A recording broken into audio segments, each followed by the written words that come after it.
लग्न रुखवतासाठी लागणारी स्टील भांडी, सागवानी बेड, डिझायनर कपाट, teapoy, dining table, sofa set, showcase इत्यादी फर्निचर, हॉटेल, कॉफी शॉप आणि ऑफिस फर्निचर, तसेच टीव्ही, फ्रीज, वॉशिंग मशीन, आटा चक्की इत्यादी इलेक्ट्रॉनिक्स वस्तू योग्य दरात व भरपूर व्हरायटीमध्ये मिळण्याचं एकमेव ठिकाण Lakshmi enterprises flora furniture steel व इलेक्ट्रॉनिक मॉल, 3 रस्ता, बार्शी रोड, शेगाव, दुमाला, पंढरपूर।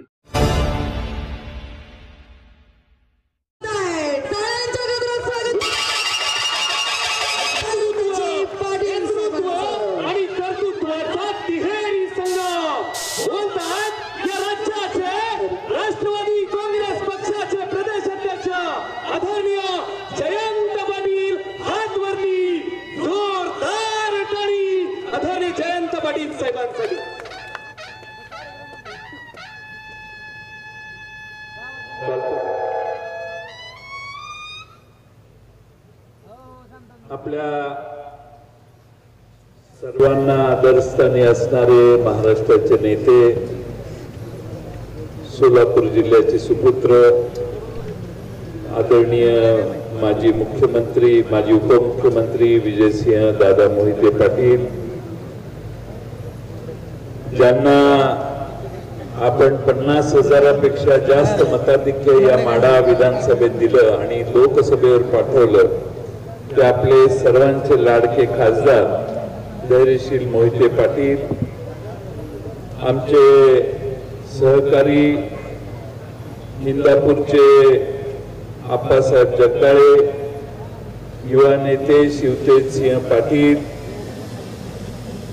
संजय पाटील घाटणेकर, बाबूराव गायकवाड, रवींद्र पाटील, नागेश पाटे, संजय कोकाटे, अनिल सावंत, शिवाजीराव कांबळे, भारत नाना पाटील, दादा साठे, सुवर्णा शिवपुरे, अरुणा दे, दीपक वाडतेकर, ऋतुजा सुर्वे, प्रकाश पाटील आणि या भव्य दिव्य दहीहंडीसाठी ज्यांनी आम्हाला निमंत्रित केलं ते आपल्या सर्वांचे लाडके युवा नेते सुरेश देशमुख भैया आणि रावसाहेब नाना देशमुख, नाना भैया युवा मंचचे सर्व पदाधिकारी आणि दहीहंडी कधी फुटणार याची चातकाप्रमाणे वाट बघणारे आपण सर्व दहीहंडीचे या ठिकाणी उपस्थित असणारे श्रोते आणि प्रेक्षक, आज रावसाहेब नाना देशमुख आणि सुरेश देशमुख भैया यांचा राष्ट्रवादी काँग्रेस शरदचंद्र पवार पक्षात प्रवेश होतोय। मी पक्षाचा अध्यक्ष या नात्यानं मी त्यांचं मनपूर्वक पक्षात स्वागत करतो। रावसाहेब नाना देशमुखांना माढा युवक राष्ट्रवादीचं काम करण्याचा अनेक वर्षाचा अनुभव आहे, जिल्हा युवक उपाध्यक्ष म्हणून काम करण्याचा अनुभव आहे आणि त्यांना राजकारण काही नवीन आहे असं नाही आणि म्हणून आम्ही सगळे असं समजतो की ते गेलेलेच नव्हते, ते आमच्याच पक्षात होते, पण या दहीहंडीच्या निमित्तानं पुन्हा एकदा ते अधोरेखित करण्याचाच कार्यक्रम इथं होतोय। त्या रावसाहेब नानांचं आणि सुरेश भैयांचं मी पहिल्यांदा मनपूर्वक स्वागत करतो, त्यांच्या राजकीय कारकिर्दीला आपल्या सर्वांच्या वतीनं शुभेच्छा देतो। आज त्यांनी हा भव्य दिव्य दहीहंडीचा कार्यक्रम आयोजित केलाय। आपल्या सर्वांनी मागचे 2 तास सतत फार मोठी हजेरी, अगदी छत्रपती शिवाजी महाराजांच्या पुतळ्यापासून स्वागताची जी तयारी झाली त्यात दाखवलेली। थोड्या वेळाने दहीहंडी फुटेल, पण मित्रांनो, लोकसभेत तुम्ही महाराष्ट्राला दाखवून दिलं विजयसिंह मोहिते पाटलांच्या नेतृत्वाखाली परिवर्तनाची लाट कशी असू शकते हे चित्र तुम्ही महाराष्ट्रात निर्माण करून दिलं, त्याबद्दल माढा लोकसभा मतदारसंघातल्या जनतेचे आभार। लोकसभा झाल्यानंतर सरकार जागं झालं आणि सरकार घाबरलं पण, आणि घाबरलेल्या सरकारने तिजोरीचं दार उघडलं नाही तर काढून बाजूला ठेवलं आणि म्हणेल त्या गोष्टी आज महाराष्ट्र सरकार तुम्हाला देऊ इच्छिते। तुम्ही त्यांना कपडे मागितले तर अंगावरचे कपडे देखील काढून देतील, अशी आज त्यांची मानसिकता. आता तुमचा मोठेपणा आहे, तुम्ही ते मागणार नाही, पण फार मोठ्या प्रमाणात घाबरलेलं सरकार आता निवडणुका पुढे कशा ढकलता येतील हा प्रयत्न करते. आज महाराष्ट्रातल्या आमच्या लाडक्या भगिनी सुरक्षित नाही.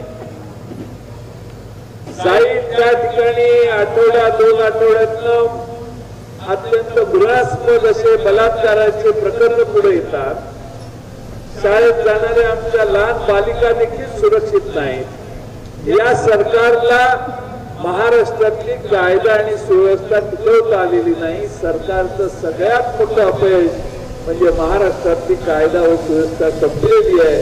काल परवा पुणे शहरामध्ये आपण एका नगरसेवकांचा खून झाला, त्याची क्लिप आपण बघितली की नाही मला माहित नाही, पण तुम्ही ती क्लिप बघा. 15 सेकंदात 4 स्कूटरवरून माणसं येतात, मोटरसायकल येतात, गोळ्या धाड धाड धाड घालतात आणि खून करून पळून जातात. महाराष्ट्रामध्ये चाललंय काय? नागपूरमध्ये गृहमंत्र्यांचा जिल्हा शहर, त्या ठिकाणी जुगार खेळत पोलीस स्टेशन मध्ये पोलीसच बसलेले. कधी असं ऐकलं?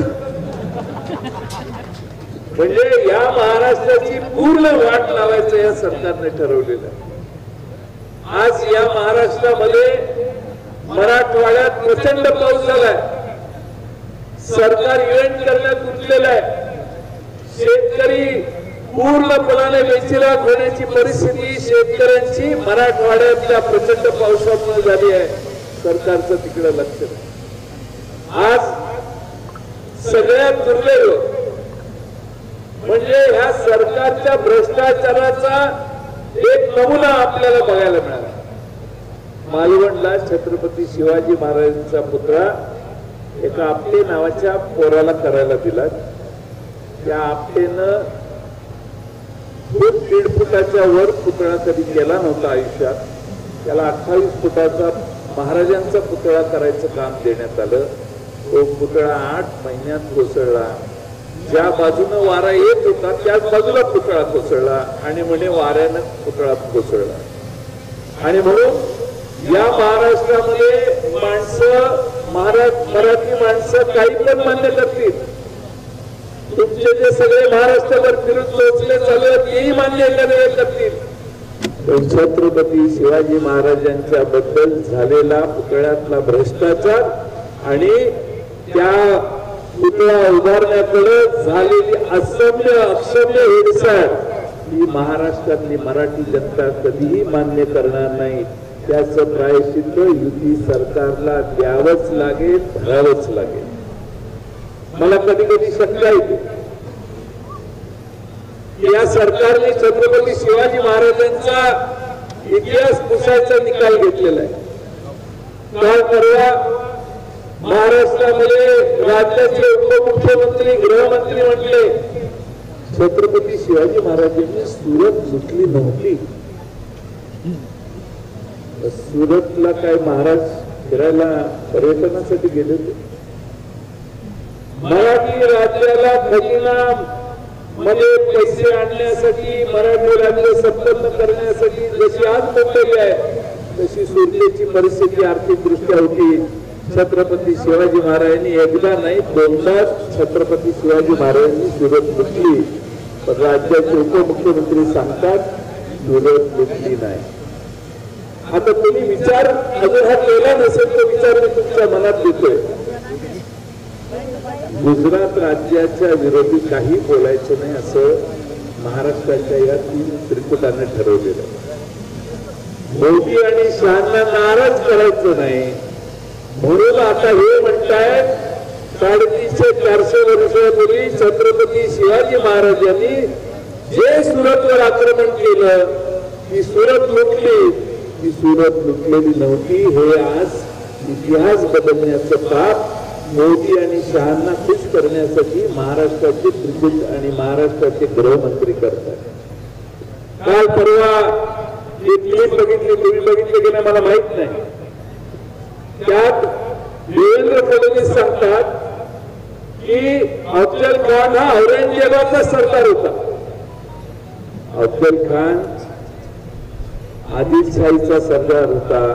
आदिलशाहीच्या दरबारामध्ये छत्रपती शिवाजी महाराजांना मारण्याचा विडा उचलून अफजल खान आला. हे लहानपणापासून आतापर्यंत आम्ही ऐकलंय. पण आमचे परम मित्र देवेंद्र फडणवीस म्हणतात की अफजल खान हा औरंगजेबाचा सरदार होता.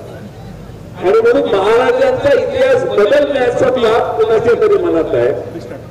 छत्रपती शिवाजी महाराजांच्या या अशा पद्धतीनं पुतळ्याची हेळसाळ करण्याचं पाप ज्या सरकारने केलं त्या सरकारला विधानसभेमध्ये धडा शिकवण्याचं काम तुम्हाला सगळ्यांना करायचं. मला फक्त एकदाच सांगा, तुम्ही हा धडा शिकवायला तयार असाल तर सगळ्यांनी हात वर करा. लोकसभेमध्ये जेवढ्या ताकदीनं तुम्ही माढा विधानसभा 50,000चं मताधिक्य धैर्यशील भावांना भैयांना दिलं, तसंच मताधिक्य तुतारी वाजवणाऱ्या माणसाचा उमेदवार जो कोणी या मतदारसंघात असेल त्याच्या मागे टेंबुर्णीपासून माढा विधानसभा ताकदीनं उभा करण्याची शपथ आज या निमित्तानं तुम्ही सगळ्यांनी घ्या. या दहीहंडीच्या निमित्तानं आमच्या सुरेश देशमुख आणि रावसाहेब नानांनी हा एक अतिशय डोळ्याचं पारणं फेडणारा कार्यक्रम या ठिकाणी आयोजित केलाय. त्यांचे मी मनपूर्वक आभार मानतो. येणाऱ्या भविष्य काळामध्ये 2-2.5 महिन्यात पुन्हा एकदा आपल्या टेंबुर्णीला सभेच्या निमित्तानं भेट होईल अशी माझी खात्री आहे. त्यावेळी देखील एवढ्याच ताकदीनं राष्ट्रवादी शरदचंद्र पवार पक्षाच्या मागे आपण सगळे राहा एवढीच विनंती या निमित्तानं करतो आणि माझे 2 शब्द पूर्ण करतो. धन्यवाद. ताज्या घडामोडी जाणून घेण्यासाठी शिवशाही न्यूज यूट्यूब चॅनलला सबस्क्राईब करा. आपण हा व्हिडिओ फेसबुकवर पाहत असाल तर फेसबुक पेज फॉलो करा आणि शिवशाही न्यूज.com या आपल्या वेबसाईटलाही भेट द्या.